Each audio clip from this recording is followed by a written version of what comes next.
hear me? Yes, loud and clear. Epic. All right, welcome back to The Grit, February 7th, 2025. My, how time flies. Is it the oldest person thing to say? We say it at the start of every show. I've found myself saying it to like strangers in the supermarket at this point of wow, years just going by so fast. Are you rocking a cardigan right now and drinking out of an old lady's mug? I sure am. Then the answer is yes. It is official. The transformation has commenced. Yep, that's true. Well, we got good news. There is a bit of surf news to discuss, but we also have our most important annual PSA today.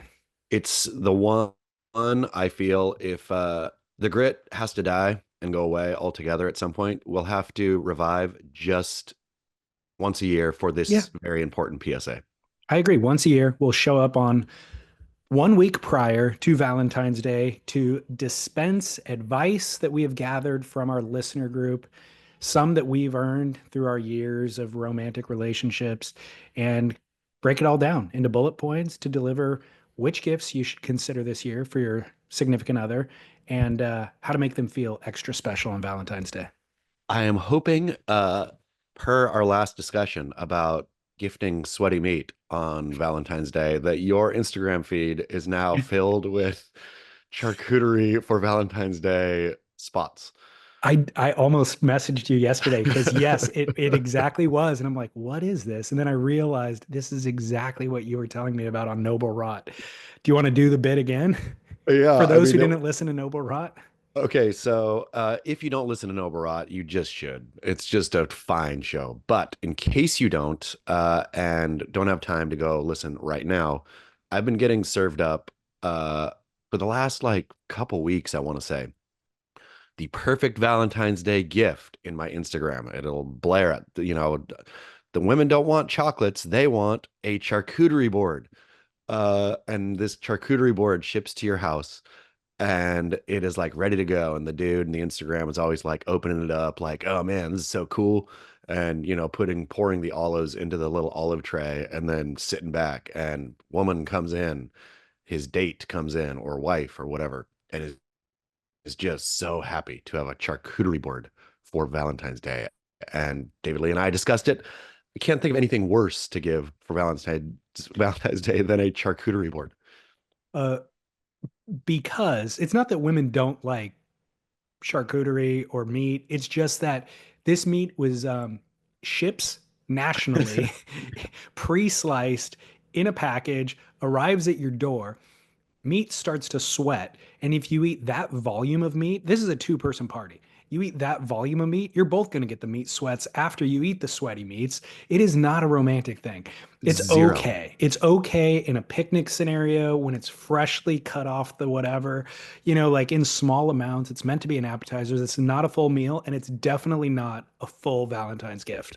I mean, 100%. And it's also one of those things that you shouldn't be making a big deal about. Like, if you're out there, charcuterie, who has the best charcuterie?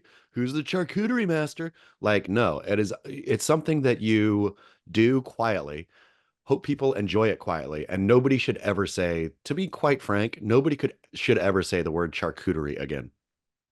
Totally agree. It was a hip trend for the last 8 years, Yep. and it can die just as fast of a death as far as I'm concerned. I mean, entirely. Like, I'm all down to go to a restaurant and order, an appetizer featuring some sweaty meat and olives, things like that. I don't need to call it a charcuterie, and I definitely don't need to make a big presentation at home. The way it's gone, the trend now, I feel it's down into so deep that you'll have the dude. I've seen a dude or woman come, and that's her thing at the party is to make Yeah. like art out of the charcuterie board.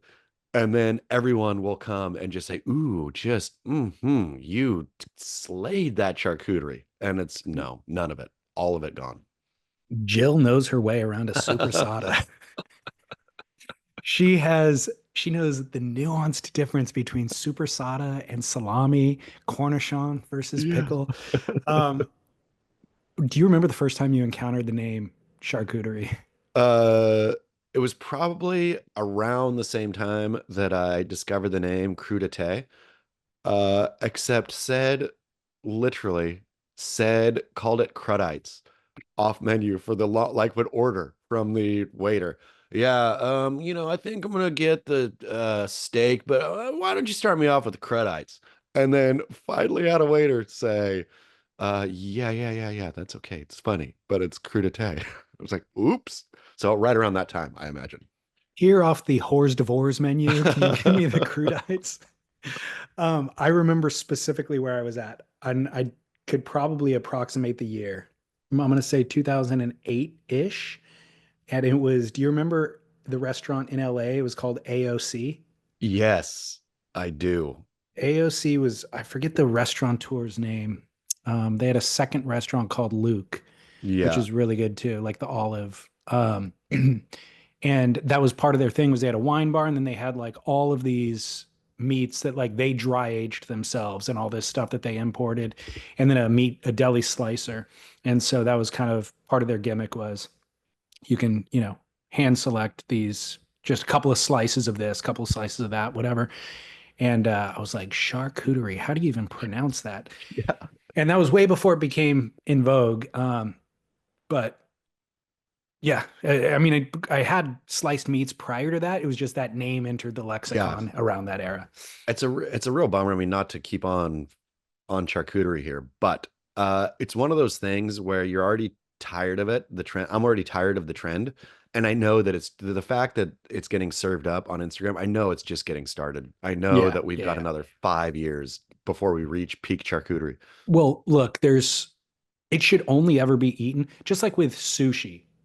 It should only be eaten high quality establishments. You should probably have to pay a premium for it. The same thing goes with this. Yeah. And I'm afraid we're headed to an era where that will be available in Walmart soon, prepackaged as As a well. board for sure. You buy this board pre-done at Walmart, At unwrap it.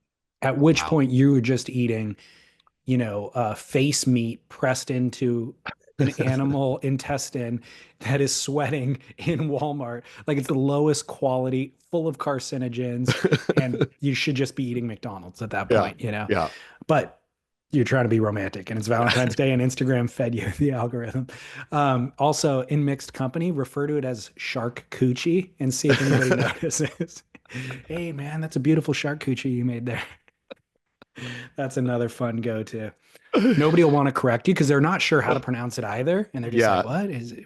What did he say? Shark coochie? All right. Well, hey, we got a big show. Like I said, Valentine's Day themed, but we did have some big surf news coming across the transom. So I think we should probably start with that. So let's go to our weekend vans gossip slash business column report. Weekendvans.com, of course, the premier sprinter van outfitter in Southern California, based in San Diego. And guess what? If you feel like you can't live the Sprinterland van lifestyle year round, you can rent them. You can rent it for the weekend, go on a camp trip. Best deal ever. And I'm going to say, not just the premier sprinter van outfitter in Southern California, don't they ship nationwide like Charcuterie?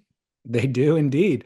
Go to yeah, Weekend Vans. I'm gonna not make a joke about that, but go to Weekend Vans and they will ship you a Sprinter van anywhere in the world. I mean, Yeah. across the country for sure. I know they've shipped across the country, but people think that's the thing. People think, oh, I can do this myself. No, you No, probably shouldn't. That's a no. huge project. It'll turn out mediocre. These guys will do it for you. It'll be cheaper when they do it, and it'll be better. When wife and daughter were gone for the week, mentioned, I think, that daughter graffitis her walls. We let Oh her yeah, from day one, like from the first time. And so it's kind of a shrine now, but like all her buddies come over for sleepovers and it's just like all graffiti. It's pretty epic looking, but she's obviously over it. So I was thinking, I'm gonna paint this when they're gone. And I really stood in the room and thought about and pictured the best job that I could do and realized that it would be half as good as the worst job a professional could do. And that's the way you should feel about your Sprinter van. exactly. Great advice. Yeah. Unless you do that for a living, Yep. how many hours is that going to take you? Way too long. How many And it's hours? gonna be it's going to be crappy. That's the problem. If it could Right. take you a ton of hours, but you could get it as good as the bros at Sprinter Vans, I mean, at Weekend Vans, then I would say, sure, like go for it. You're going to spend 18 times as long and it's going to be like a third as good. My point is, what do you do professionally? Okay, do that for 18 hours. You will earn enough money to pay the painter to do their job professionally. Yep. Focus on that. Yep. No sense in doing a mediocre job at both things. Okay, well, in surf news, Red Bull just announced they're doing a pirate stream of the WSL finals at Pipe, or the What? final day at Pipe. Damian I, Farrenfort, Coco Ho on the mic. how's this? They just announced it on Instagram. So it must not be a pirate stream, right? I mean, they must be getting pass-through rights from the WSL. I don't know. Introducing Channel 51, an alternative broadcast made by Stab and Red Bull. It's Damien Farrenfort, Coco Ho, plus special guests, Red Bull TV. You can stream it on Red Bull TV and partnership with Stab. That's all I've got. Yeah, for sure. You know what I think this is? Uh, I'm going to use my years of experience of listening to somebody really smart talk about extreme sports stuff. And I'm going to say this is flagging viewership numbers for the World Surf League. And so trying anything to rebuild the audience. You mean finally taking advice that we've been shouting for 6 years since we did Exactly. our first pirate stream, our Yes, only pirate stream? exactly. It's that. And I think they've realize that they can't be, it's just not working, right? There's not enough eyeballs there. And any like the proprietary ownership of the thing is not valuable enough anymore. And there's probably smarter people in the room who are saying, look, push this out as far and wide as you can. Let everyone do their own commentary on it. Yeah, why not? The Even if they didn't have pass-through rights, I think Red Bull could pull it off by not streaming the event where it's just Damien and Coco watching the screen Yeah. and they're giving commentary, but you're not actually seeing any or hearing any of the WSL's content. I mean, it's like the Manning cast at that point, right? And I Yeah. don't watch much of the Manning casts, but isn't I think it's they're not Eli and Peyton Manning ex QBs for those who don't know, real popular in the NFL space. They do the Manning cast, so they rebroadcast NFL games or live and just comment and have guests on, which is I'm sure that's what this is going to be. Yeah, but if that is what it is and they don't have any actual rights or contract with the WSL, um, They for sure kud- do. Red Bull's too big. that's what I was going to say is kudos on Red Bull for actually like putting their, skin in the game. Yeah, Red Bull's too big. I mean, Red Bull for sure has a deal with the WSL to do this. The question I have for you, will you watch the Pirate Cast? I I mean, it's not a Pirate absolutely Cast. will. Well, first of all, it's part of my job to watch it just to kind of make an assessment of what's what. But yeah, I would do it probably anyways, just to give them a chance. And Damien Farrenfort as a commentator is I love fantastic. love Duma. Yeah, for sure. I mean, I'd be curious. Hopefully they speak truth. Uh where I wonder, I mean, this could be a sort of good thing for the World Surf League if that one becomes more popular or becomes popular because Duma and Coco are like actually calling what they're seeing and not spackling it with positive noise, then it might force the World Surf League to, okay, look, we've got to actually call what's on the screen, not just, you know, blather, platitudes the entire time. Yeah, the other, believe it or not, the biggest selling point for me was in the little Instagram teaser. They started out with Josiah Amico, who Hmm. is a surfer in Santa Barbara County who rides Channel Island surfboards, and they've used him in some of their skits. I actually met Josiah years ago in Australia, and he was like a young up and coming, teenager at the time, pro amateur, riding for I think Visla, and his career never quite took off, and so now he works at Trader Joe's. As the career collapsed, he's like 20 something, young 20, working at Trader Joe's, but still absolutely surfs at a high level. And so Channel Island still flows him surfboards, and they use him in some of those skits. But he's incredible. His Yeah. personality, like his Instagram shtick, is comedy, and it's really really good. And I always felt like somebody needs to like is super marketable. Somebody needs to get behind him and support him. And so the fact that he was associated with this, I think, is really, really a smart move. Great. Well, good job on Stab, RedBull, and everyone. Best of luck. Hope it works. I Well, I mean, the think problem, I mean, I guess it's not even a problem. The finals day, I think, is set to be real crap. Yeah. This, it. I don't know. I think it's I've not seen I've supposed seen to, kind of mixed reviews. I think it's not supposed to be that great, but even if it's crap surf, I think it gives more of an opportunity for that show to be actually good. Yeah, Like I think it'll be good regardless. I think they're talented enough and they've been around it enough to where they can pull it off. The other surf news that just dropped is that Quiksilver, Billabong, and Volcom are closing all of their United States stores. it's a wrap. It is a total wrap. I thought your headline, that was one of the best headlines you've written in a very long time, which is the establishment wins. Yep. At the end of the Something day, something to that degree. I should actually give you credit by reading the actual headline. Do you remember what it was? no, like establishment laughs last or something like that, as after Volcom closes all stores or Yeah. something like Let's that. see. Let's see. I mean, obviously the tagline was youth against the establishment, so that's where the joke comes in. Anyways, funny. And the real story is that Liberated Brands, which was the company that had the license for those companies, for those brands, went bankrupt. And so that's what this store closure is related to. But do you It's have any thoughts on this, or do you care yeah, even at this point?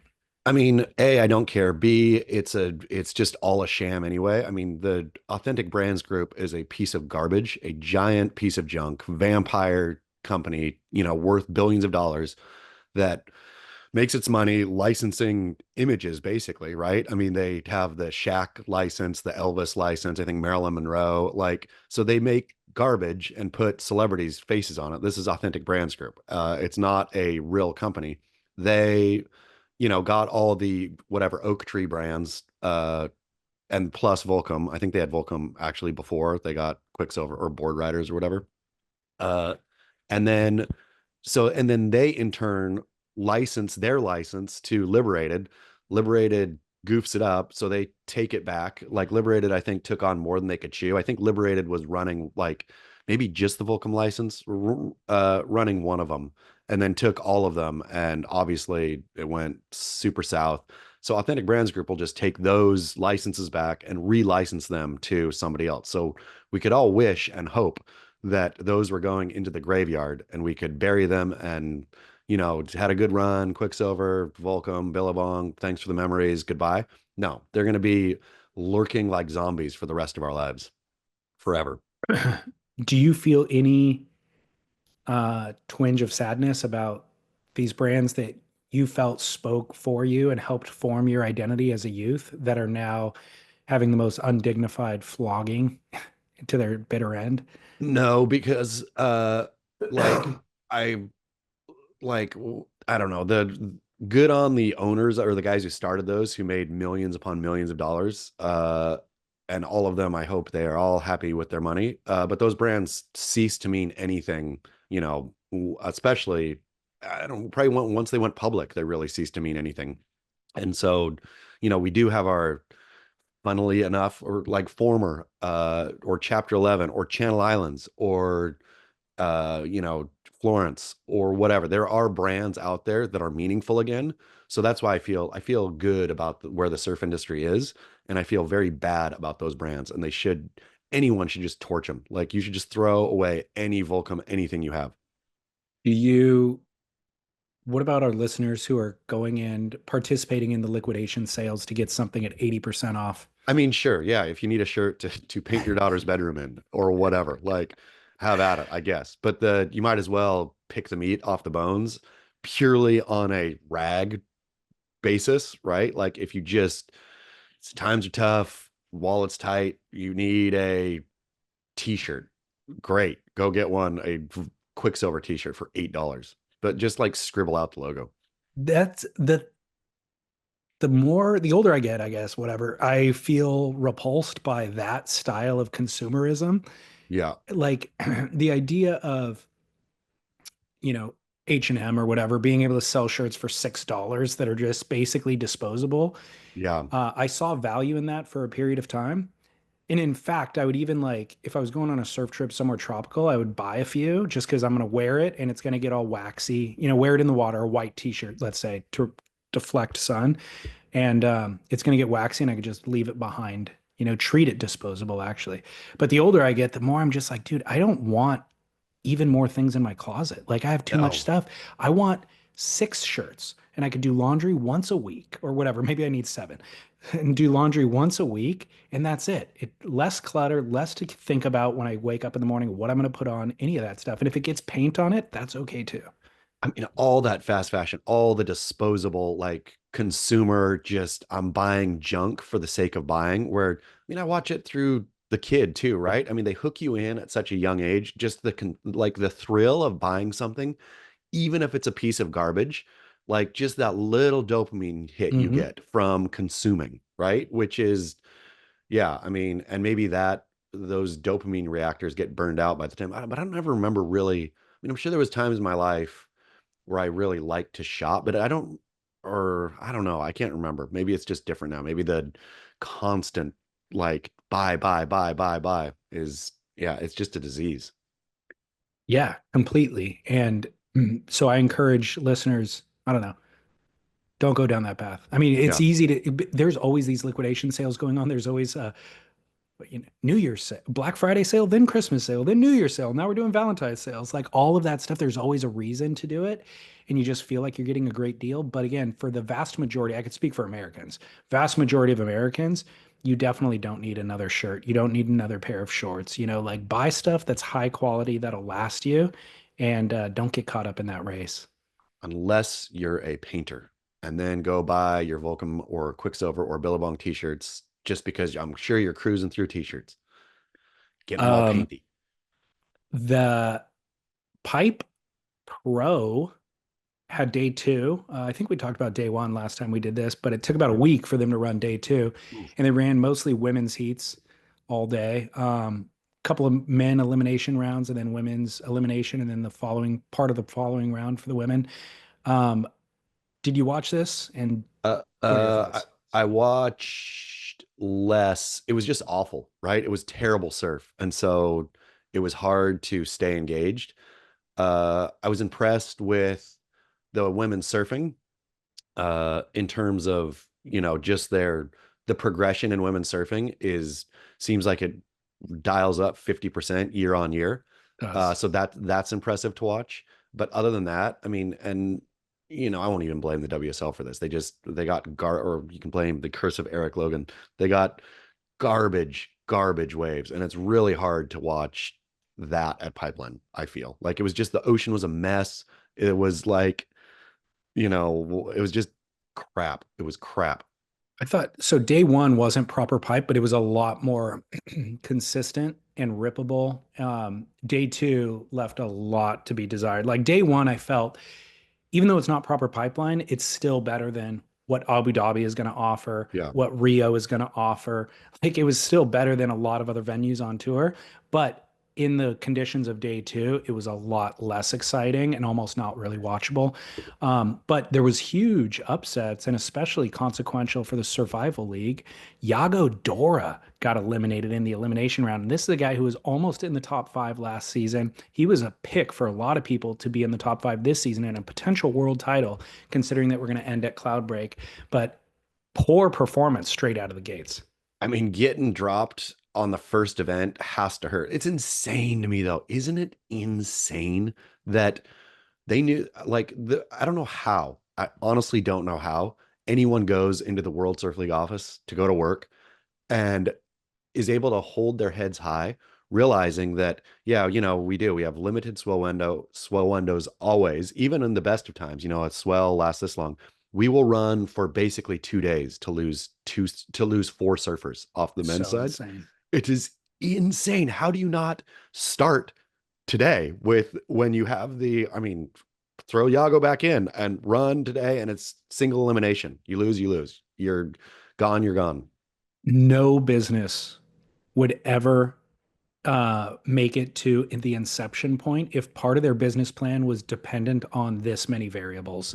Like just to get out of the gates, we're going to go spend 2 weeks paying everybody's expenses in Hawaii just to run 2 days of surf that only eliminates four of our surfers. It's Like insane. I it's a mean, ton of resource wasted to only lose four. I think especially I could maybe imagine, or the justification for this would have been old tour days where you want to see your favorite quote unquote surfer surf more than once, right? You don't want to tune in, say if you're like a big, I don't know, Jordy Smith fan, you tune in day one, Jordy Smith loses first heat, then you turn it off, right? And so I think probably back in the day, the problem is the business has shifted. Now, at least in the men's draw, there's no interesting surfers. I don't care about any one of them, right? And I don't think anybody does. I mean, how many, like what? Okay, you got Jordy, you maybe have Griffin Colapinto, you probably have Idolo, but not many more than that are people tuning in for.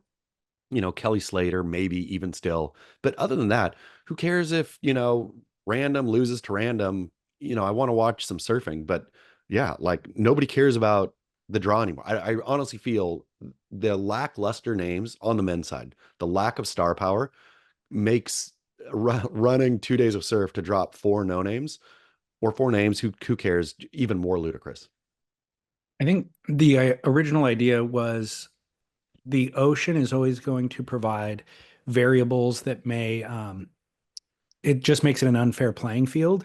So somebody who's the greatest surfer in the world, undeniably, can still go out and lose in a 30-minute heat because they don't get the waves. So if we provide them more opportunities, then that lessens the chance of that happening. And hopefully the better surfer wins through multiple heats. But the problem here is it's still too bloated. There's too many surfers. And to your point, it's too many for a fan to even decipher who their pick is. If there's 32 of them to pick from and the homogeneity of the judging criteria forces them to all kind of be the same and serve to a certain criteria and look alike, then there's no discerning factors as opposed to the WWF when I was growing up and they've got a good guy and a bad guy and there's like Yeah. four of them and it's like Yeah. that's you pick your favorites because you really identified. If there's 32 of them and they all do the same thing, Yeah. then what's the point? Yeah. You can't pick Totally. favorites. I text with Gen C about this regularly, where it's always, and I wrote about it yesterday, it's always funny to me perpetually that World Surf League Championship Tour, you can either run 8 days of the window running basically every day, or you can run 2 days and finish. And I'm like, how does this work? Like, what is the math here that you can literally have a surf, the waiting period is 10 days. You can run a week, 7 days of surfing where you're basically, 5 hours a day of pro surfing to get through it all. Or if the conditions aren't right, you can run the entire thing in 2 days. And I don't Right. understand what is going on with the World Surf League, how they make this math happen. Yeah. Don't I neither do I. They I like mean, losing money. they're legit running today and tomorrow, finishing, and it's basically the entire contest. I Yeah. mean, minus the first day. Well, additional male surfers who are out of the contest are Eli Hanneman, Sammy Pupo, and Imai Kalani DeVault, which is a bummer because I really feel like, including Yago in this conversation, all of those guys have enough talent certainly to make the quarterfinals at Pipe if the conditions were good. So it's a bummer to see them go out. On the women's side, even more upsets actually. Moana Jones Wong, Aaron Brooks, Betty Lou Sakura Johnson, who was my survival pick, Mine too. Vahini Fierro, who would have been a pick for Pipe, Sally Fitzgibbons, five-time runner-up finisher, Bella Kenworthy, Tatiana Weston Webb, Gabriella Bryant, and Luana Silva. Bloodbath over on the women's side. A bad Totally. start for them. I mean, I wonder how this is going to shake out. I guess it just gives Katie a clear shot at another title. Well, it certainly gives her a big the question mark about her versus kind of Aaron Brooks being Yeah. peers. It gives her a leap forward in that conversation, but she still has Molly Picklum to deal with, and Molly Picklum is a quiet assassin. Hasn't really gotten the acclaim that everybody else or the focus that everybody else is putting on those other girls, but she has all the accolades other than a world title. She has I pipe want wins and everything. I watched some of Molly's Heat on the crap day, and watching how she was snapping, like she surfs really, really, really well. Totally. Do you She's remember that got, one? She did that one massive closeout turn at yeah, Sunset last year. yes, I remember that. But this, like, which was like cool and big and all that, I was great, awesome. But watching her real technical at pipe, like really just like snapping those carves under the lip, or I guess there was no lip, but where the lip was, it just seemed like she was on some next level. She's very well rounded. She's an incredible, great foundation, great surfer. Um, my money's still on Caitlin Simmers, and what I thought was impressive about Caitlin was she got her big score in the dying minutes of the heat with Mhm. a lot of pressure on her back, and then she lucked into a backdoor, overhead backdoor wave and surfed it perfectly. So I like seeing that steeliness in her.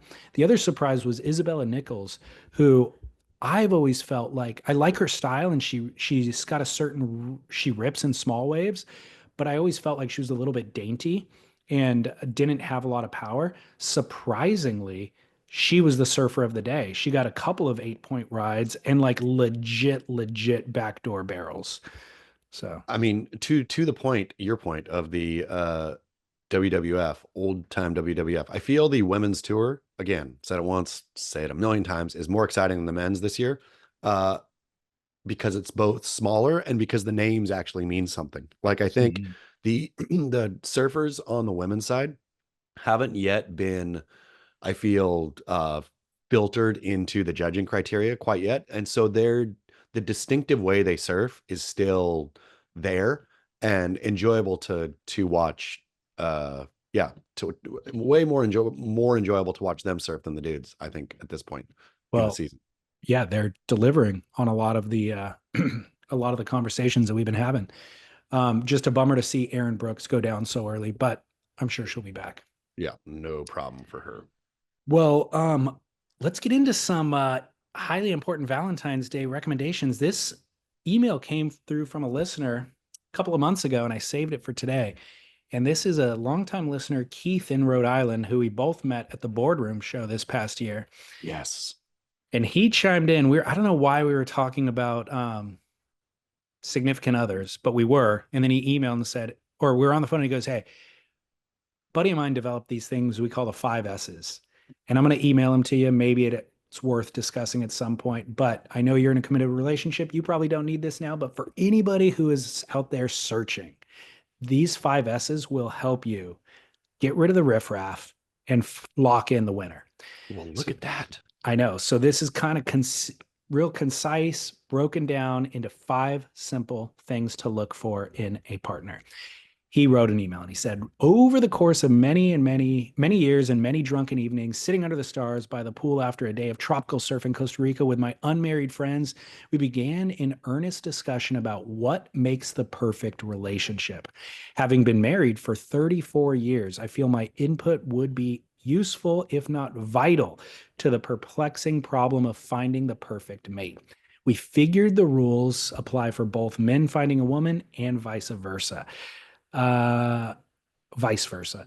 In order to achieve the perfect long term relationship, none of the rules can be subject to variation or negotiation and must be strictly applied. In other words, if one is not present, the relationship will ultimately fail.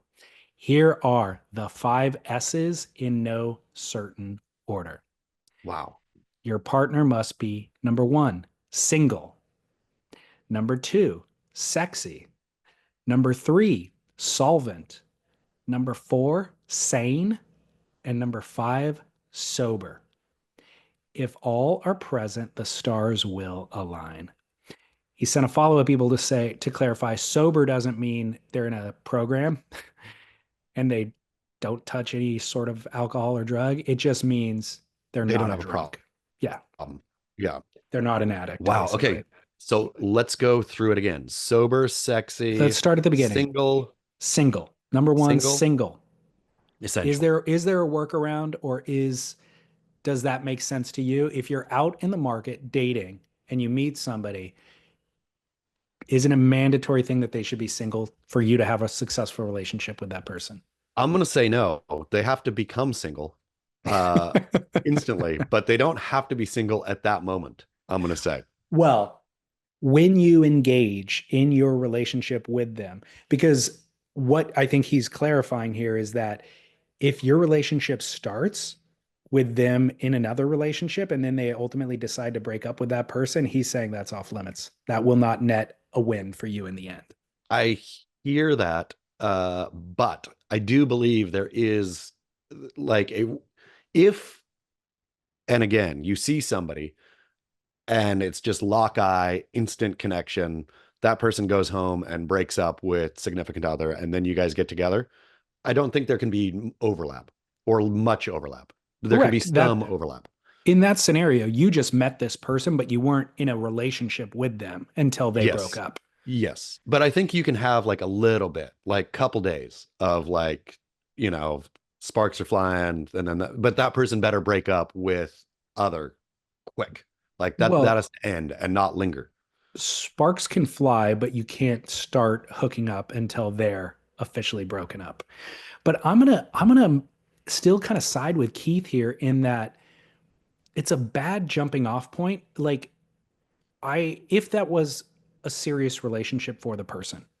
If it wasn't, no big deal, no harm, like almost doesn't factor in. But if that was a serious relationship for that person, I think it's more healthy to have time off and time alone to sort your own stuff out and kind of regroup before you jump right into a relationship with somebody else. And so having them be single and in a space where they are actualized, they're surveying all of their options, they're making decisions about what's healthy for them, what not, and then choosing into the relationship with you is a much more healthy foundation to start a relationship in than one where there is number one, deceit, number two, motions that are still caught up in something else that they're trying to tease apart. Like they don't even know where they're at in that scenario. I don't know. I'm gonna say that um like there can't be any linger in the like in the old relationship. But I'm gonna say there can be some crossover and some little bit of mess there, a little bit of fuzz at the start. You just got to be committed to the new one, right? It's And not the old dangerous. one. It's You're come dangerous. you're coming into this with a certain level of chaos and trauma that can really you don't know. It's unpredictable basically. You don't know where how that's going to affect her or you down the road. I mean, I'm going to say what I will 100% agree with is you can't have like open relationshipy kind of stuff or start like, oh, I'm seeing some people too, and then have that be serious. I don't think Yeah. that is ever serious. Well, I think with when I thought about these five S's, I was like, these are basically like the 10 commandments where if you'd follow them, you great success ratio. If you fudge on one of them, there you could still have success, but You're making it harder for you're yourself. making it harder for yourself. You're going to have to navigate through some chaos, like are you That's up true. for the battle? So you're right. You can kind of have some fudge room here, but you're only going to hurt yourself. If you're in the dating market and you set these five things and you stick to them, you are almost guaranteed net success. I'm just gonna say on the single one though, don't discount the lightning strike. Like where if you're discounting the lightning strike, if you're say somewhere and somebody else is somewhere and both of you are in a relationship with somebody else, but man, you lock eyes and it's just an explosion, this is what it is. It was like that Martha Stewart in the Duomo when meeting the swarthy Italian guy in her documentary. She's Exactly. like, I wasn't cheating. Yeah. That wasn't cheating. That was romance. Like I should hope that you would all experience that level of romance. Like Yeah. Martha, you have lightning strike a lot in your life. Jeez. Yeah, she does. Okay, well, we remain divided on number one, Single. single. Yeah, So number two, sexy. for sure. 100%. No fudge here. 100% for sure. Yeah, I fully agree with you as well. 100% certain on this one. Obviously, this is up for your own of course. discernment and determination of what sexy means to you. But I don't think there's a way to have a successful long-term relationship without feeling sex appeal for your partner. Yeah, no, you have to have attraction. If you're like trying to manufacture attraction for somebody, they could be the nicest person in the world or smartest person or, kindest person or whatever. If you're having to gin up attraction, then it's recipe for disaster. Totally. I do love how it happens in life sometimes where somebody is not conventionally attractive, let's say, but you are so attracted to that person Yeah. because of their aura and their being. And I've had that happen a handful of times. And then it kind of dawns on me later where I see the person under a different, lens somehow. And I'm like, oh, they're particularly not attractive, but man, I'm super attracted to that person. Yeah, totally. As long as you're So attracted, that's all that matters. I had the opposite happen with Lauren where like I'd been dating for a long period of time. And so I had almost, and I was like interested in long-term relationship. And so I had kind of taken all the superficial assessments off the table of just like how I was viewing potential partners. It was more about like, meaningful stuff than it was like superficial attraction. And then after we were dating for a period of time, her one of her best friends, she wanted to introduce me to one of her best friends, and we were at dinner, and like Lauren went to the bathroom, and her best friend was said something about like, she's really pretty, and so uh, she gets attention from whatever, whatever, and I was like, yeah, she's pretty, like, I guess she's pretty. I hadn't really even assessed it. Like a month or more than a month had gone by.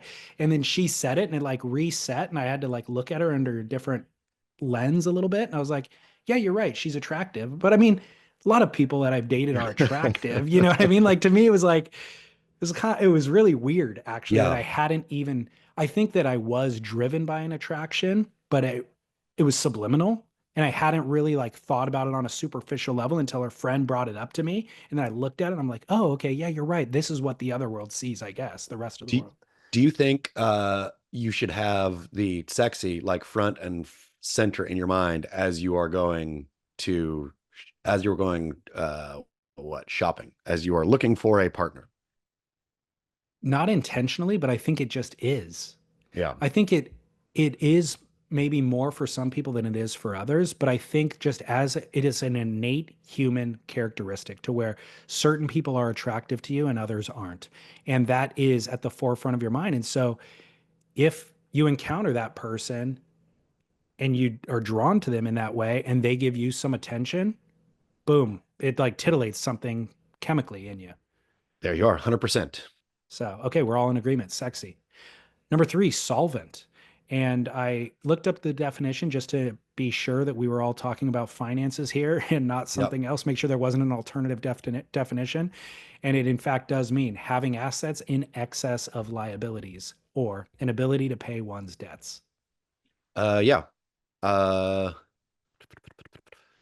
I think this one depends upon significant others' resources, sort of. In what way? Uh, What do you mean? I think that I don't think you have to be, or a person doesn't have to be solvent. They have to be clear about their insolvency. And if the other person wants to take that on or is willing to, then I think that's an agreement that can happen. Again, fudge here.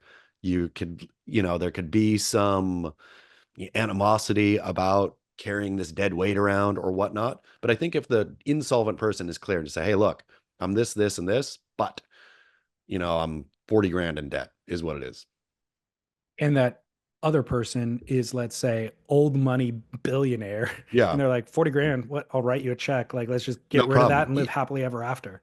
I think it's the animosity that you have to jump out ahead of on this one. Like if there is financial discrepancies or a difference in finances or all this kind of stuff, I think as long as that is agreed upon and the person is not just saying, yeah, one person's not saying, I don't mind, this is cool, I'd love you, I don't care, but inside is starting to gnaw like my deadbeat, da da da da da.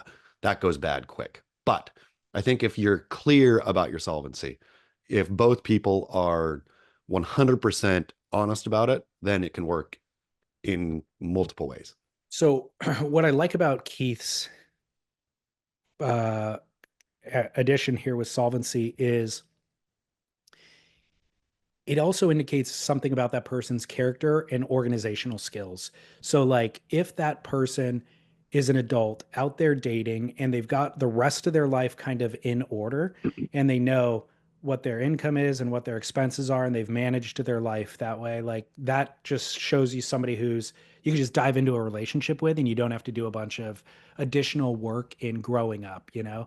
But of course, there's times where people's income level changes or their expenses change, and they lose a job, whatever it happens to be, or they're starting out a business and so they take on debt, and that, but that could be a big payout in the end. So there's those kind of variations in people's lives where you might catch them at a moment where they're down and they're on Yeah. their way up. And so all of that has to be considered. But I do like this as a principle of just, it says that person knows how to manage their life. And so if we're now committing our lives together, we don't have to do additional cleanup work over here. We're both It, starting at the same footing.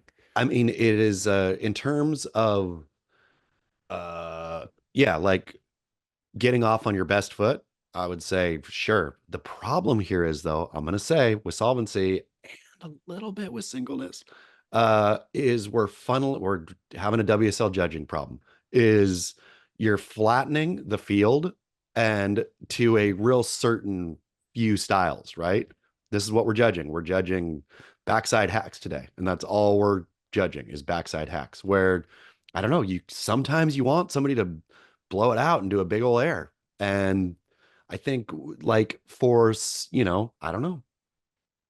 Well, I agree with that. And when I was dating, I remember encountering girls where they'd be like, you sit down on a first date and they have like this litany of questions. Yeah. And it's like, are you this? Are you that? Are you that? And I'm like, just get to know me real quick. Yeah. Like look me in the eyes, engage in the conversation. Like I'm reading tone, I'm reading energy, I'm reading all of these things, and I'm willing to actually compromise on, let's say, solvency. Uh, if there's an energy that creates this chemistry that's an attraction, but you're never going to get to understand the chemistry, which is essential if you're Yeah. just going down your checklist. I mean, and I think with solvency too, more important than solvency is just hard, like as long as the person is a hard worker. If I think working on, being lazy is that's a huge red flag. If somebody's lazy, mentally lazy, physically lazy, all of it lazy. But I think laziness and solvency don't necessarily go hand in hand. Agreed. Okay, number four, sane. Again, I'm gonna I'm gonna disagree on this one. I'm gonna disagree. I think we're flattening the criteria, and I think yeah, yes. I think if somebody is, but what? Like, what if somebody has bipolar and like is extremely bipolar, and you're willing to go on that roller coaster with them? That's not insanity. I mean, but how are we defining insanity? Are we defining it like if somebody is schizophrenic? I mean, what are we defining as sane first? One man's sane is another man's insane, or one woman's sane is another woman's insane. That's I like that this is undefined. I think that each individual should define this on their own. But Because bipolar is a breaking point for certain people, and for other people it isn't. yeah, sure. But like, I don't know. I like, You like a little I, crazy. I like a little crazy. Yeah. I I liked a little crazy, but not for a spouse. Uh, I don't know. It's funny. It gets fun, I think, when there's some real nuts behavior, like it's spice of life. It, I'm gonna full disagree on the saying, in fact. okay, cool. We remain divided once again. You're going sane is not a criteria. I'm Yeah. going sane is one of the essential criterias for me. I like stability, you know? It's like, Yeah. especially raising a kid, like, Yeah. I need you to treat the kid a certain way, let's Yeah. say. I Yeah. need you to not scream at him. I need you to be present daily, all day, all night. And sanity, compromises those things. Okay. All right, remain divided. Yeah. Number five, sober.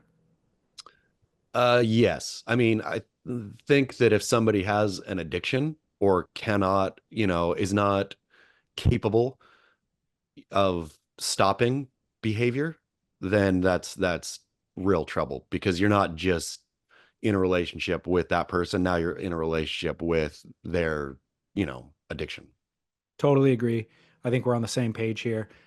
Sobriety is essential to being able to understand what your own needs are and assess what you want in a partner and all that sort of stuff. And so, if the person who you meet they're single, they're sexy, they're solvent, they're sane, but they're servicing an addiction, it's going to be very hard to have a successful relationship. Man, so I guess from Keith's five, I'm only backing two. I'm backing sexy and sober. So sexy Well, sobers. I, at the risk of revealing too much, was Cersei all five of those things when you met her? Cersei was single. I wasn't single. Cersei was single. Uh, Cersei was sexy. Cersei was solvent. Cersei was, uh, Sane. I think sane is probably debatable and sober. So I think that sanity would be, she was 4.5. As far as government or the medical community is concerned, she is sane. She's sane. Okay. So, Yeah. but for me, I was, uh, I mean, Not single. sexy. I was not single. Sexy is a real push right there. I mean, it's a real like stretch. Single sexy. I was not solvent. Uh, single sexy solvent. What's the Sane. I don't think I'm probably very sane, and I think the sobriety is yes on paper. So when you met at the beginning of the first date, you were sober, but by the end of the date, were you sober? That's the question. Yep. All right. Well, Yes. it's a tight playbook. I think you can fudge around a little bit, but it'll create chaos and it doesn't guarantee the outcome. Whereas if you look for a partner that has those five things, you have a lot narrower path to the outcome, I or mean, a lot greater path to the outcome. a lot safer path for sure, but Yeah, sometimes being unsafe. can be fun. Exactly. Well, let's transition this conversation into surfing's greatest power couples. I thought we could do a little waltz down memory lane here of I some love of our it. favorite surfer power couples. Where And did Jesse Mendez and Tatiana Weston Webb fall? unfortunately, they don't rank on this list. Oh man, I've bummer. got a solid top 10 here. And, there are obvious ones that are front and center, like Jack Freestone and Alana Blanchard. But I'm going to go deeper dive. I'm going to go into the history books with you here, some that you Okay, might not even know about. I'm excited. Although I do like at least an acknowledgement to Jack Freestone and Alana because they had a staying power that I did not anticipate. Yeah, no, they're still staying there. They tick the five S's for sure. I know it's kind of impressive, to be Yeah, honest. yeah, And navigating, they're both like in their, let's say, sexual or sexiness prime, which means, and they have a huge social influence. So it means they're getting tons of attention from sexy people all the time. And yet they're pot committed and killing it. yeah. I'm doing well, and both of them like I feel hit the career skids at the same time, which is tough for a can be tough for a relation to handle too, right? I mean, going from what, nothing against Jack Freestone, but going from a tour mainstay, Billabong, blah blah, he was Billabong, right? Yeah. Yeah. uh, all of it to now, I'm sure he's not broke. And those days, thankfully, surfers actually made a ton of money. But yeah, to weather that storm as a couple is tough. Well, the good news is they saw, I think, the writing on the wall from the endemic surf industry paychecks, and they both were able to early on kind of see the benefit of the influencer role. And so I think they transitioned and started receiving paychecks from those kind of one-off sponsorships on Instagram and that sort of thing. So I don't know if their income ever actually took a big cut. Yeah, it's true. Hopefully. Um, so obviously they deserve an honorable mention. Jack Robinson, Julia Muniz deserve an honorable mention. Nathan Florence, Mahini Garcia, great honorable mention. We really don't need to talk about Kelly Slater and Pamela Anderson. We know about that. We don't need to talk about Kelly Slater and Giselle. We've done hours on that. But let's reflect on one Brock Little and Kate Bosworth. Oh yeah, I remember reading this love story. Love's arrow found its mark on the set of Blue Crush, where Brock was actually hired to give surf lessons to a chaste 19-year-old starlet and to basically be her Hawaiian chaperone. And he was regarded as one of the most responsible of the local boy hired hands. Oops. Brock Yep. Brock revealed to Matt Warshaw about a subsequent romance with Bosworth, and that might have been actually in confidence, but here it is out for I the mean, world to hear. all okay. I think Matt Warshaw, I mean, that's where I read it first as well. Matt Warshaw broadcasted this, did he not? He did, yeah. Yeah, so man, what a early 90s power couple right there. Quiet power couple, like nobody knew about it. TMZ never wrote about it, but a 19-year-old Kate Bosworth is incredible, beauty. And Brock Little is as credentialed and legendary core North Shore community member that's ever been. So How there old was was no there Brock, was do you no think? escaping this. How old was Brock at the time, do you He was imagine? older. I mean, I'd say 30s, early 30s, When does like you've been seeing Bill Belichick and his the what is it, a 49-year age gap? More something like maybe? that. Yeah. 49-year, I think.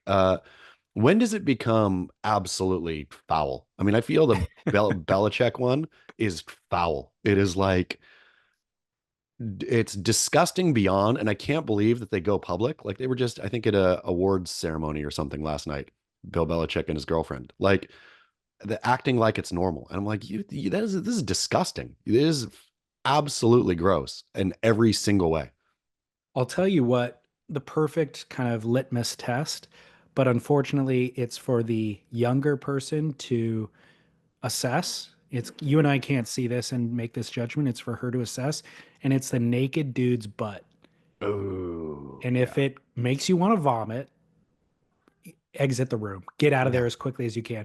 Because an old man's butt is gross.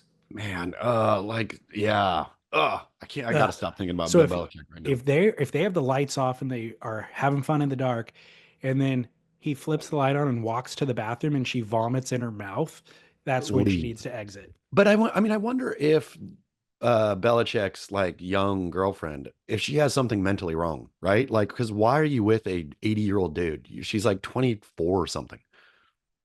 So that's the daddy issue stereotype, right? Like Yeah, girls but who have daddy issues date older dudes who play the dad figure. So I think there is some of that. Obviously, that's true. There's an but element of is that does exist in the world, but then there's also certain people have a high level of tolerance for disgusting things and pain, and then if you factor that in with a huge preference for money, yeah. it can all equal out on the scales.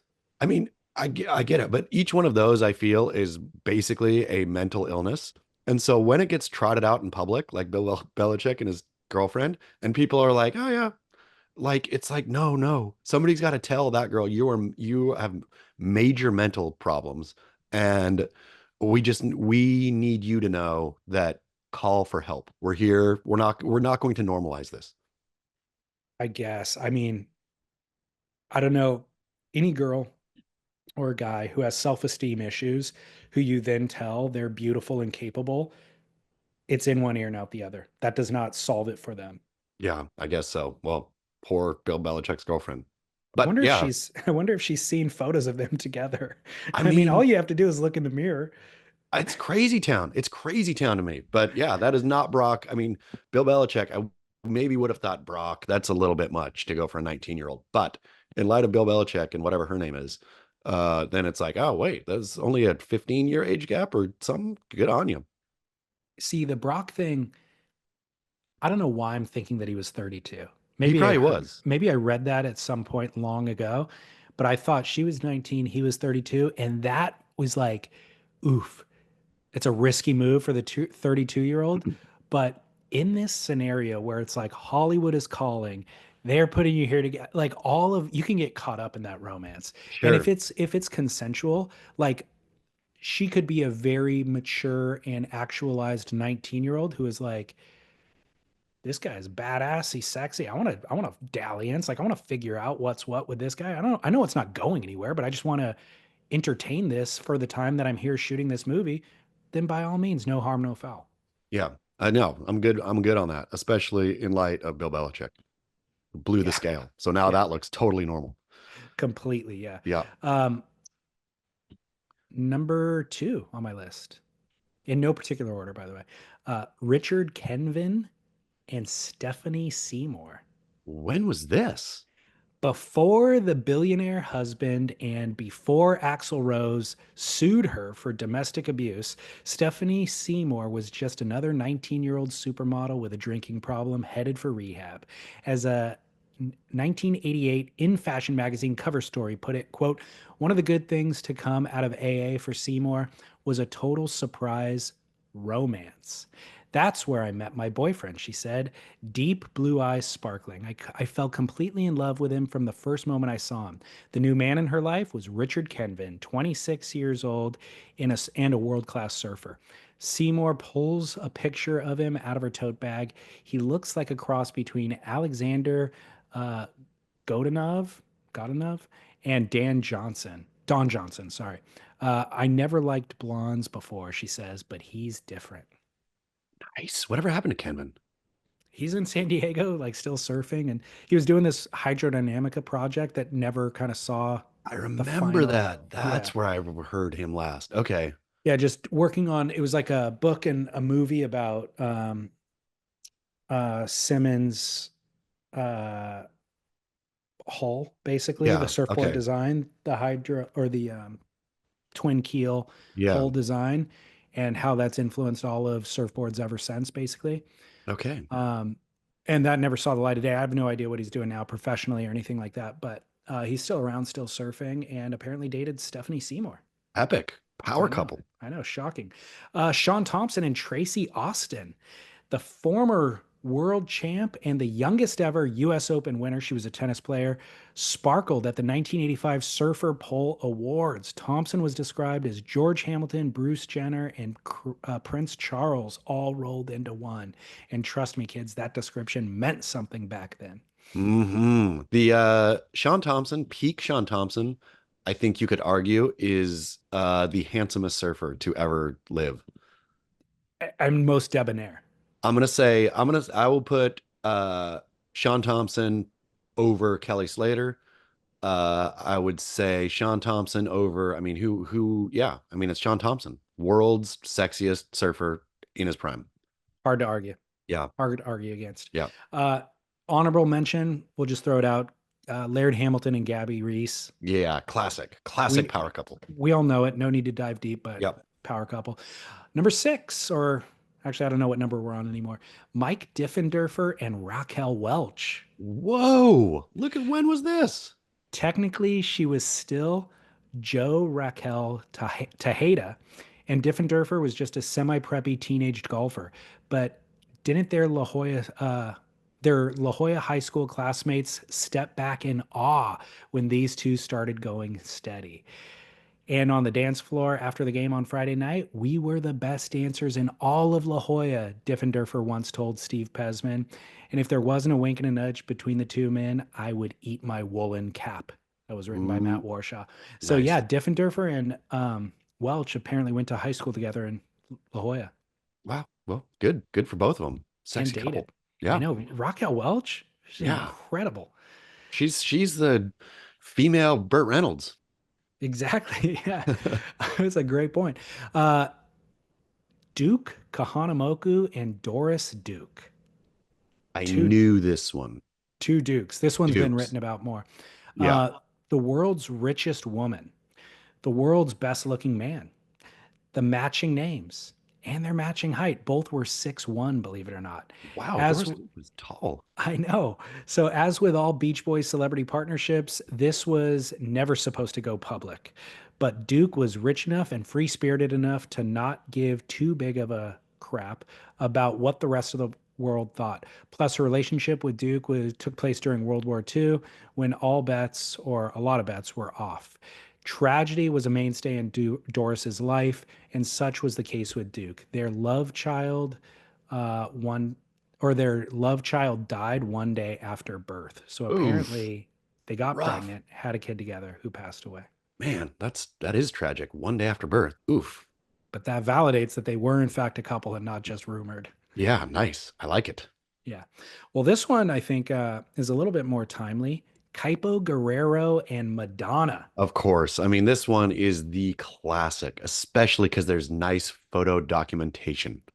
So, Godhead fashion photographer Herb Ritz, um, didn't much extend himself for the 1985 Rolling Stone shoot with Madonna. Book a suite at a Waikiki hotel, round up some local boy toy talent, and have them cavort around the hot young super diva while Into the Groove rends to the tropical skies. A few weeks later, Kaipo Guerrera, easily one of the best looking high school seniors of all of Honolulu, got the post shoot call up and flew out to the Japan leg of Madonna's world tour. So apparently they met on set or, during the photo shoot there in Honolulu. And then Madonna had such a good time with him. She invited him back for more. Yep. Kaipo. I mean, classic. This is a bit of lore, of Kaipo lore that is just, like the best of the best. The whole thing, meeting on the Herb Ritz shoot, uh, yeah, being Madonna's boy toy, and then going on to become Kaipo Guerrero, voice of the World Surf League. Um, there was probably 2 decades after that where Kaipo was like, man, I wish I could have been along for that Madonna ride for a bit longer and benefit from all of her success and wealth and all that sort of stuff. But the No last longer. the last decade, he's Yeah, realizing he dodged a bullet. dodged a big bullet. I'm sure Kaipo is sitting back thinking, "Ooh, my life is great." That was a 50 caliber bullet, dude, that just Yeah, like whizzed whizzed right past. by. Yeah. She is not aging gracefully. And a bit of a mess. A bit of a mess. How do you feel about insane women now, Ches Smith? Well, yeah, still good. Still Okay. good. All right. Well, this one ranks number one, and I don't know if you would believe it. Marilyn Monroe with Malibu surfer Tommy Zahn. Oh, is this from Warshaw too? Yeah. I think I'd read this on Warshaws. So this story is even better than you might have imagined. Darylyn Zanuck, teenage daughter of Hollywood mogul Daryl Zanuck, was gaga for blonde surf hunk Tommy Zahn. And with a toss of her pretty head, got her daddy to give Zahn a contract at Fox Studios. Meanwhile, 20-year-old Norma Jean Baker had just changed her name to Marilyn Monroe and also signed with Fox. So at the beach one afternoon, Monroe made eyes with Zahn, or vice versa, and it was off to the races. She was in prime condition. Zahn later wrote of Marilyn, tremendously fit. I used to take her surfing. She was good in the water, very robust. End quote. Jump ahead a few months, and Monroe and Zahn are both abruptly and without explanation cut from their Fox Studios contracts. Decades later, Monroe biographer Anthony Summers talked to Zahn and, quote, Tommy believes that he was only fired from Fox in the first place because Zanuck wished to groom him for marriage for one of his daughters. The dalliance with Monroe was noted and disapproved of on high, and both were fired. Zahn shipped out to Honolulu. Monroe was adrift professionally and emotionally. Riding waves and breaking hearts, Tommy Zahn, just another beautiful surf bastard. The Tommy Zahn, Norma Jean story has movie written all over it, or at least television series. Completely. Tommy Zahn Yeah, was the winner, a five-time winner, by the way, of the Catalina to Manhattan Beach paddleboard race in the 50s and the early 60s. And if you see photos of this guy, as hunky as they become, I or as mean, they get. as they get, he didn't even have to become hunky. He was out of the gate. Yeah, this is I mean, that's all of these are great stories, but I mean, I guess you could do which cinematic version would you want to see more? The Tommy Zahn, Marilyn Monroe, or Kaipo and Madonna? Or Brock and Yeah, Brock Kate. and Kate. Kate. Brock and Kate would have a little bit of Lolita going on, which might be uncomfortable, especially in this day and age. Uh, but which one would you choose to watch on the big screen? Tommy and Marilyn. Yeah. I mean that I don't know, that 80s flair, Waikiki, Kaipo getting flown out. Like picture 80s Kaipo on the plane from Honolulu to Japan to like all of that. I could see that being a fun film too. I could see his like asymmetrical haircut, like Yeah. flowing down his face, pierced Yeah. ear. Yeah. Yeah, that'd be super fun. I have a certain I don't know, romance or appreciation for the Marilyn Monroe kind of era of Hollywood. Yeah, well, great. It'll be a good film. Yeah. ABG, ABG will license it all, so it's perfect. Well, there you go. That's my Hollywood romance Valentine's Day power couple surf I stories for you. I love it. The dear listener is going to just feel all amorous already a week ahead of time. Exactly. Well, since we have a week ahead of time, that means you still have time to purchase gifts and get it shipped to you in time for the holidays. So I came up with a couple of suggestions for gifts for females and a couple of suggestions for any female listeners for gifts for males. This is why you listen. Do you have you mapped your gifts out yet? No, I think wife is going to be out of town, and I didn't get a good enough jump, so I'll figure something out Okay. before then, but it'll be just a token of appreciation. That's where we're at too. We don't need to Yeah. go all out. We don't need to No. make some special statement. Yeah. Just something that I think she was had been wanting that maybe she wouldn't necessarily get for herself. So Exactly. I'm going with pajama set. Nice. Pajama set is good. Did you already get it? I ordered it 2 days ago. Man, I got for Christmas a couple years ago. Wife like good pajamas, and everyone loves, I mean, especially a woman loves good pajamas. That's what I was going to ask you because this is the right gift for my wife. But I was thinking back to almost every woman I've ever known. They would all love a Yeah. comfy, high quality pajama set. And I feel like I mean, if you look at your wife's skincare regimen and expenses, they spend tons of money on stuff that you and I never ever consider. $100 Yes. lotions, Yes. 200, $300 to get their hair done, like all this stuff. So when it comes to pajamas, I feel like my wife buys something from Amazon or Target and it's like low quality, but it's whatever, and get her a nice set. Get her a Yeah, it's nice set a that great she wouldn't idea. get for herself, but she will cherish. I've done it and it works like a charm. It's great. And Okay. we're not talking sexy pajamas either. Male listener who's confused about things. Like this is you know, can be short arm, I guess, and it can be short pant, but a quality, like this is a thing that she wears around the home. Like Lounge set. exactly, a lounge set, precisely. But I will argue that's even more sexy than a, let's say, lingerie. The One way that soft thin material hangs on a naked body, it's more is sexy. great. All great. I'm just saying though, don't be confused. Don't if you Yeah, yeah. get uh girlfriend, wife, whatever. Lingerie is one thing, but if you get her I don't know that anyone likes sexy jammies. No, she Yeah, wants to be comfortable. it's either comfortable or lingerie. Go for comfy. Yeah. um Idea number two: weighted blanket. Have you tried one of these things? So I have not tried one and I think I would love it. Yeah. Why?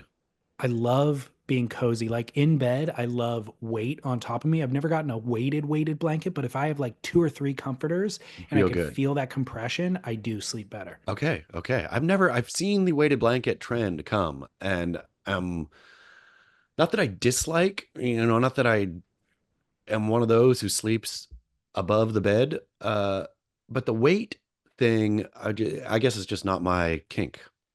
Well, this is again something I've seen come to into fashion through Instagram ads. And I feel like again, in a gift for your spouse or your partner for Valentine's Day, this is something she wouldn't buy for herself. She's gotten those ads, she's clicked on it, and it's $150. Yeah. And she's like, okay, I'm curious, but I don't want to spend $150 to find out if I like a weighted blanket. But if you're left with options between a charcuterie board or Or a weighted blanket. chocolates or a weighted blanket, go for the weighted blanket. I hear you. I like it. I like the experiment here too, because it's one of those things that for sure everybody has scrolled past 1,000 times. And at least a few of those thousand, somebody thought, huh, like, and then bringing that, huh, into reality, that's what a perfect gift is right there, especially Okay, for a gift like a Valentine's Day style gift where exactly. it's is not the biggest thing in the world. It's just, hey, just was thinking about you. Try this So weighted blanket. both of those recommendations are comfort based Yes. recommendations. So, which I like. I think that's a good strategy for Valentine's Day. There's a lot of romance imbued into Valentine's Day, but you don't really need to go beyond that with lingerie. You Yeah. know what I mean? Like Go for comfort, and I think that will be a more supportive move. Like it. I like it. And then my recommendations for any lady listeners for the dude in your life. These are both surf related recommendations, and I would be curious if you've ever encountered the ratcheting Allen key, No. because you need a fin key Yeah, of course. for your fins, and we all just use the freebies that you get from a fin company, and you twist Yes. it, and they're tiny, and you lose it, so you keep 10 handy at all times, couple in your car, couple in whatever. They make a ratcheting version, so it's a tool, and just like a ratchet works, like the hexagon style ratchet fitting. This just has the little Allen key in the bottom, and you twist, twist, twist, and it clicks, clicks, clicks, and you can go the other way to get it out. Uh, whoa. But why? Well, it's way more ergodynamic, or Yeah. what's the word? Ergodynamic? Ergonomic. Ergonomic. Ergonomic. Yeah. Ergonomic. You're holding a little handle rather than a tiny thing that you're pinching between, and it's kind of weighty. It feels good in the hand, and you won't lose it. You keep it hand like because it's a tool that you You spent keep 10 it bucks with your on. tools. You keep it with you. Yeah, Okay, I like it. you I keep like it. track of it. I like not losing, especially fin keys. The fin keys are just so tiny and difficult to manipulate. And if it's tight or if it's stripped or whatever, it's just a pain in the butt. Like That's that true. little free tool is just, it's not really comfortable to use. The ratcheting thing gets the job done super quickly, efficiently. It's like, it's incredible. I'm sold. You sold me on it. So FCS makes these and they sell them on their website for 30 bucks. I think Dakine makes a version that you can get on Amazon for 20 bucks. You can buy an off brand from like an actual tool company for 10 bucks, Great. I and like they're it. killer. So Sold. ratcheting fin key. My second recommendation is my dad got this for me, I think for Christmas. You know those rinse kits that they sell for 100 bucks? Yes. You could just go on Amazon and get a pressurized water sprayer for 10 bucks. Do you It's use the rinse kit though? I never did. I never had any interest in it. And then my dad got me this pressurized water thing. It's epic. Do you rinse off your wetsuit or your feet or your what are you rinsing off? I use it more around the house than anything else, like in the Okay. backyard, hosing off the patio, stuff like that. Oh, But I have taken it to the beach and then use it to spray off my feet. But I realized it's no different than a bottle of water. Like if yeah, yeah, I yeah. traditionally Okay. just have a gallon bottle in my car that I refill with water and rinse my feet off with that. That honestly does just as good of a job. So there's no need for the pressure. But if you are a rinse kit guy, or if you just like pressurized water for your backyard, this thing's 10 bucks as opposed to 100. It's a 5 gallon thing. You fill it with water. It has a pump on it. You pressurize the pump, and then the hose just sprays it. How much pressure can you get? Can you like blast paint off a wall and stuff or no? Not paint off wall, but definitely dirt and leaves off of your patio. Okay, great. I like it. Rinse Yeah, kit for non-surfing rinse kit. exactly. Okay, in just there. just go. I don't even have a brand name for you. Just type in Amazon pressurized water sprayer. You'll have a bunch of options for 10, 15 bucks. Sweet. So there you go. You got any other gift ideas you want to throw out? The pajamas, good quality pajamas. And don't like pinch your pennies on these. If you're going pajamas, get really good quality. Don't get crap pajamas. I really like that idea. Um, like I think obviously gifts are great, but just taking significant other out to a fine meal, like it's really hard to beat that, I feel. Like getting a good meal is good. Well, we prioritize that in our regular life, but Yes. the addition that we will apply for Valentine's Day is to have somebody else watch the kid, because we don't get a lot of one-on-one time, even if we're Yeah. having a nice meal. So having a babysitter and focusing your attention on one another, I think is the move. Smart. Okay. Well, not this this is not a Valentine's edition of Don't Say Gay, but we do have a really good Don't Say Gay submission from a listener that came to both you and I this week. Is it Pussyfoot? It is indeed. Yeah. So Don't Say Gay is the segment where we decide whether or not to throw out worn, I don't know what, Yeah. idioms in our lexicon, or to continue to use them. Have they become cancelable at this point? And this week's submission is Pussyfoot. I'm full barrel on Pussyfoot. I'm all in. I think it's not used enough.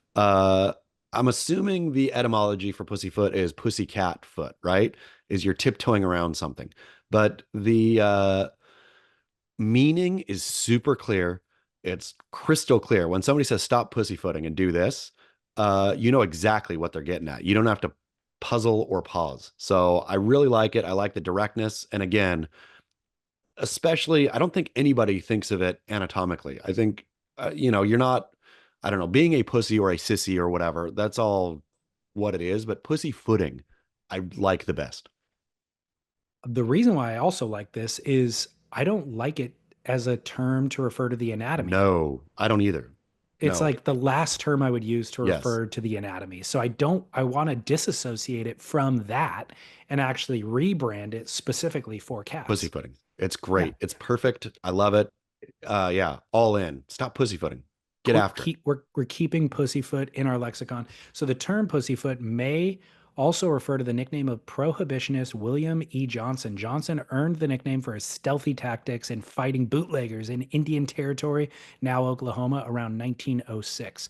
But you are absolutely correct that it was derived, and earliest known usage was 1902, and it was specifically what you were talking about, well, light-hearted or stealthily or softly walking. Um, like describe a burglar would be pussyfooting down the stairs, let's say. Except I don't like it in that because I feel it's come to me now like walking or being ginger, right? Like not getting after something, like not going right after it. Yeah, that's exactly what it is. Yeah, I Yeah. like it.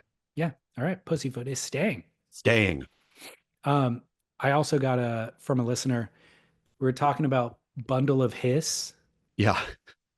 There's a band named Bundle of Hiss. Are they good? Pretty good. He Okay, I'm sent gonna me he sent me one song from YouTube. Let's see. I think I might have left the window open. Nope, I did not. If I could pull it up quickly, I will do so. Share screen, share sound. All right, let's see if this works. Can you hear it? Oh yeah.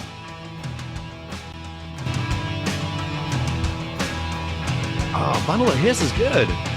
From the 80s.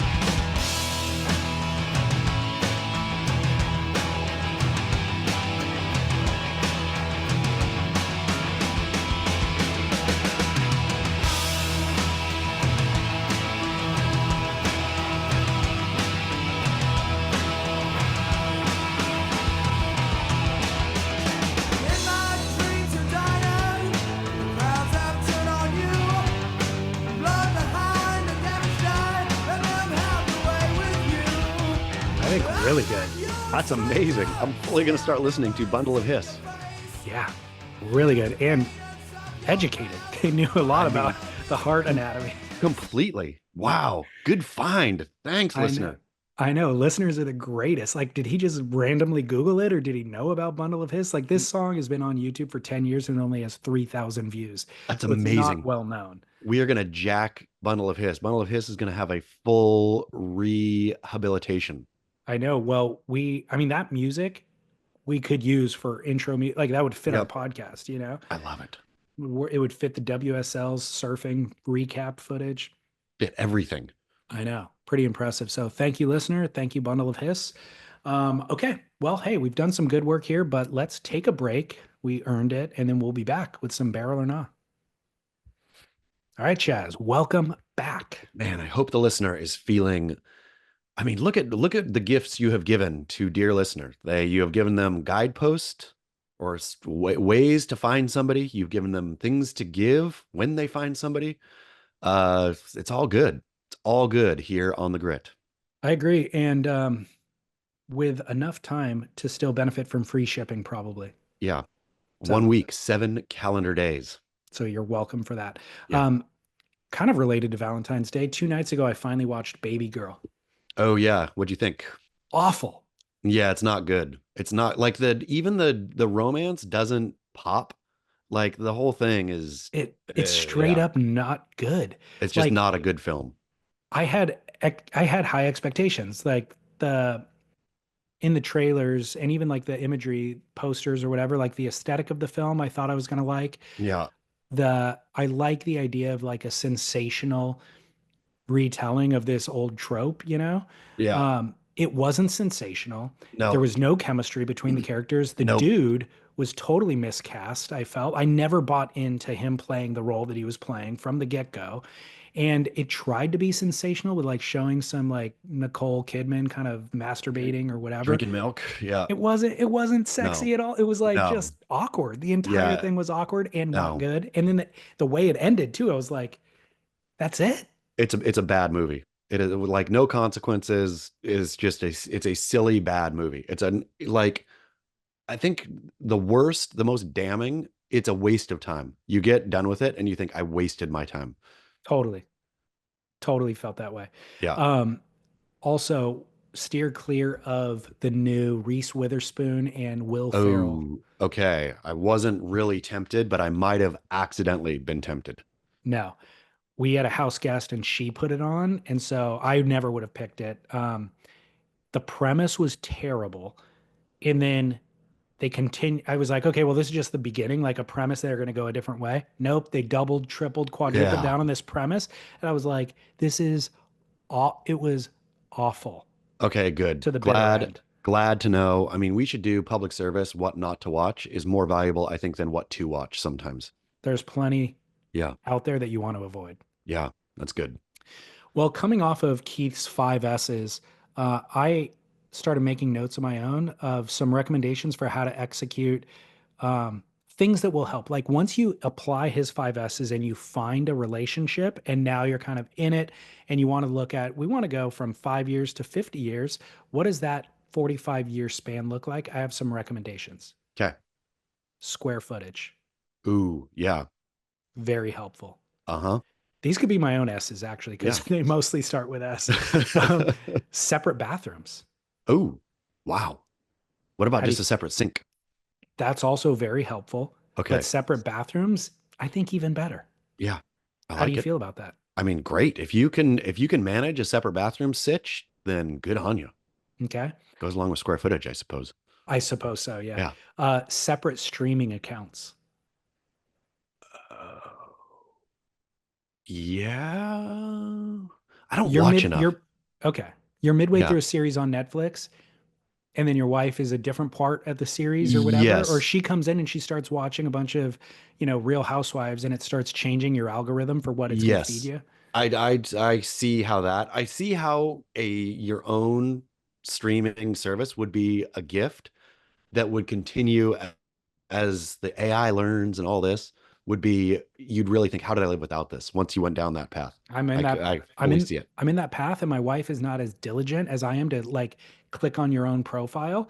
So Yeah. I'll pull up my account, and it'll be like continue watching whatever the movie is, and I'm like, I wanted to watch that. She's already made it Yeah. like three-quarters of the way through, and now my thing is gonna, you know, Great. Okay. Got I like it. separate I'm gonna be streaming diligent. Yeah. so the thankfully the streaming services allow you to, I have a profile. I've never ever used that. yeah. I've never even thought about using it, but So I'm you're going only to now. paying for one account, but you Yeah. get different profiles. Yeah. I like it.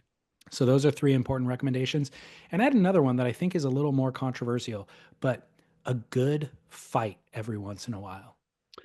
Yeah. I think letting it out, really give it having a yell, it probably uncorks bottled up stuff. That's what I've learned. Yeah. Like I you used to really, I used to avoid confrontation, yeah. and then I've realized like, yeah, once a year, kind of, not very frequently, but just like, because in marriage there's so many things that you just quietly like tamp down Yeah. It's true. because it's healthy to do. I mean, it's actually for the relationship, it's preservation, and it's wise to do that. But those things don't go away, Yeah. and they're not deal breakers.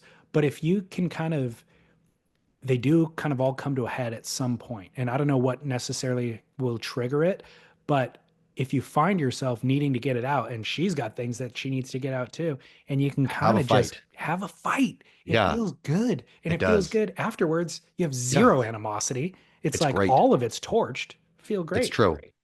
Fighting. Who would Me, have I mean, thought? like I had brothers. or I have brothers, and growing up, it was like you get in a fight and then you're best friends Yeah. afterwards. Yeah. It's true. It's true. I mean, bottling stuff up forever and ever and ever and ever and ever just can't be good. Totally. Yeah. Let her Totally. out. Let her rip.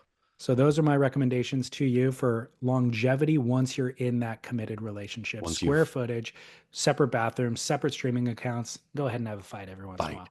Great. Like it. Thank you. All right. I got a barrel or gnaw, a couple barrel or gnaws for you that are also Valentine's Day related. Who would have ever guessed?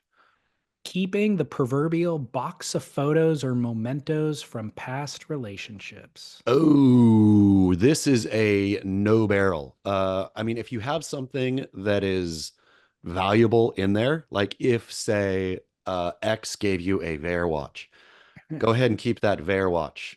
But if they're like photos of you and her or you and him, little love messages, any of that, gone.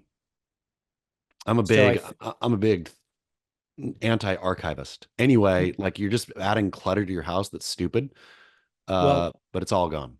this used to be a box of mementos, but now I think the modern version is probably photos on your phone, Yeah.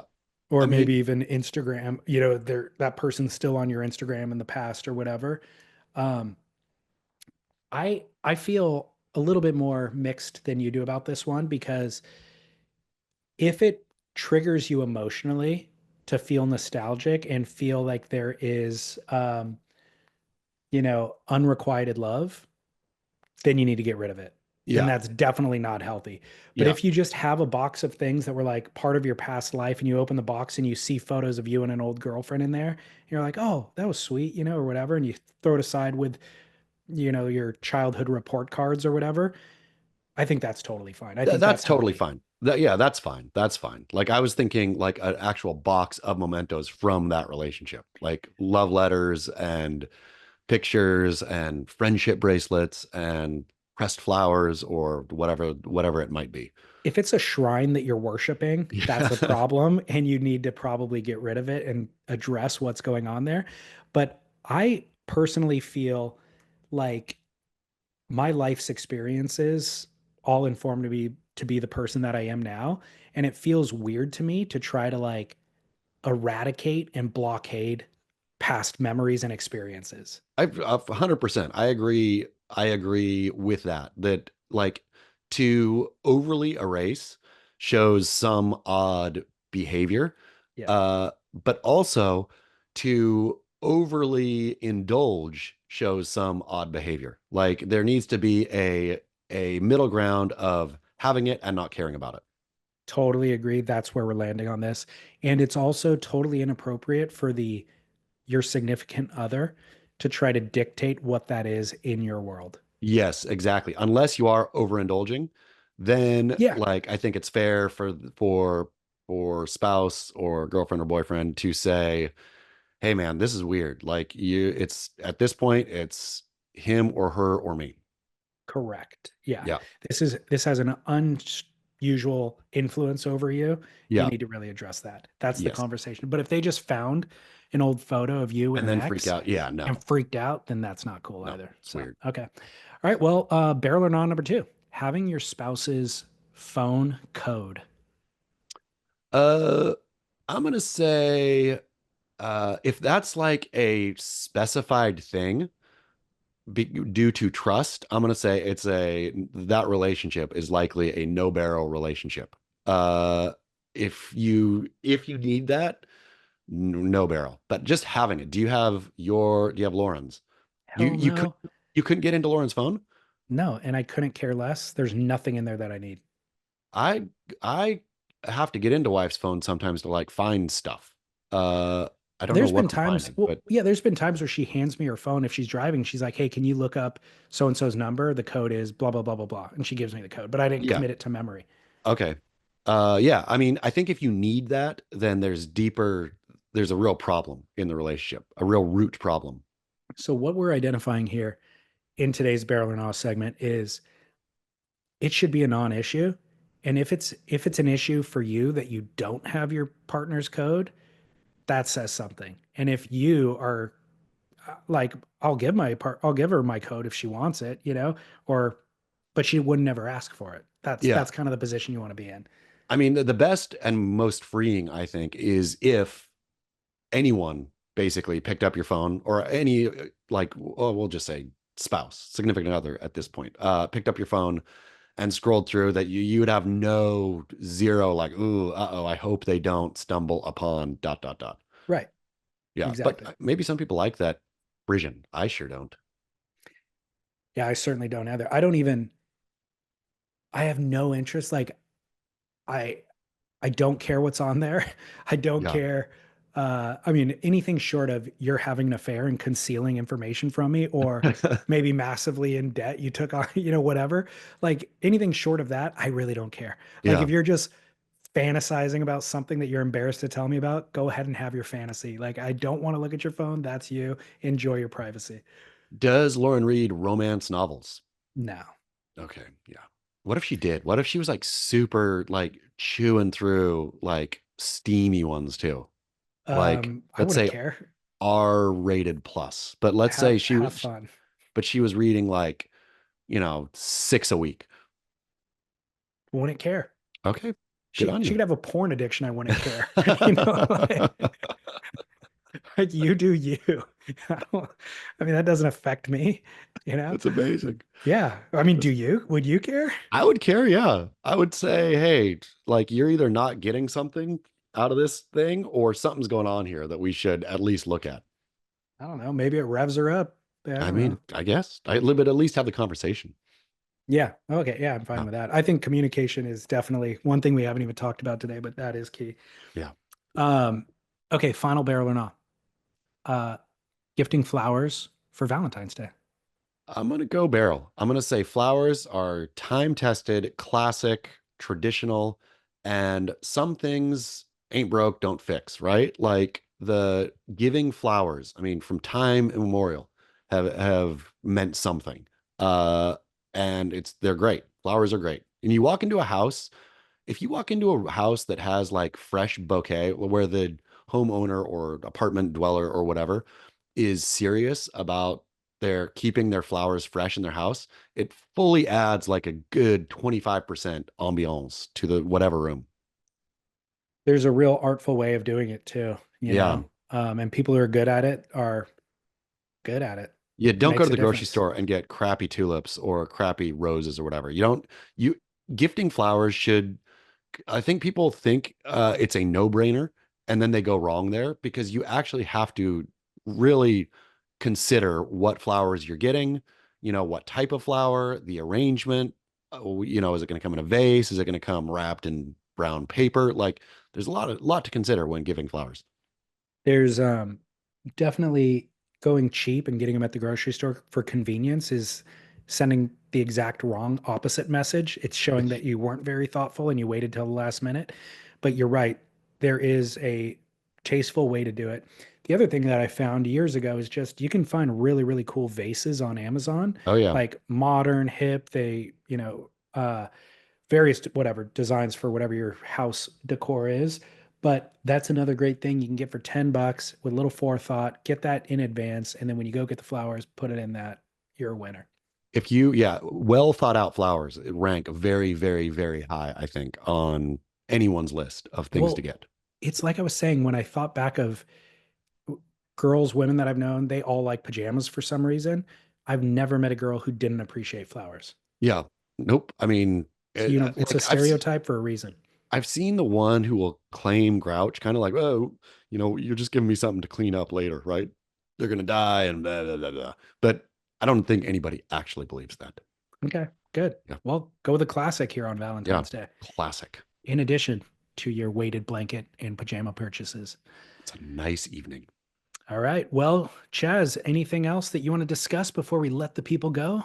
No, happy Valentine's Day, everybody. I guess we're gonna be on Valentine's Day this coming week. So we'll get to hear from you live, or you'll hear from us live on Valentine's Day. We'll spend it together. Beautiful. Beautiful way to celebrate the holiday. All right. Go listen to Noble Rot every Monday, sometimes Tuesday morning, but Monday we record. And then go to beachgrit.com, follow Chaz at Trash Pros, and follow me at Surf Splendor, and see everything that we discussed in today's show on surfsplendorpodcast.com. All right, Jazz, until next week. Keep working.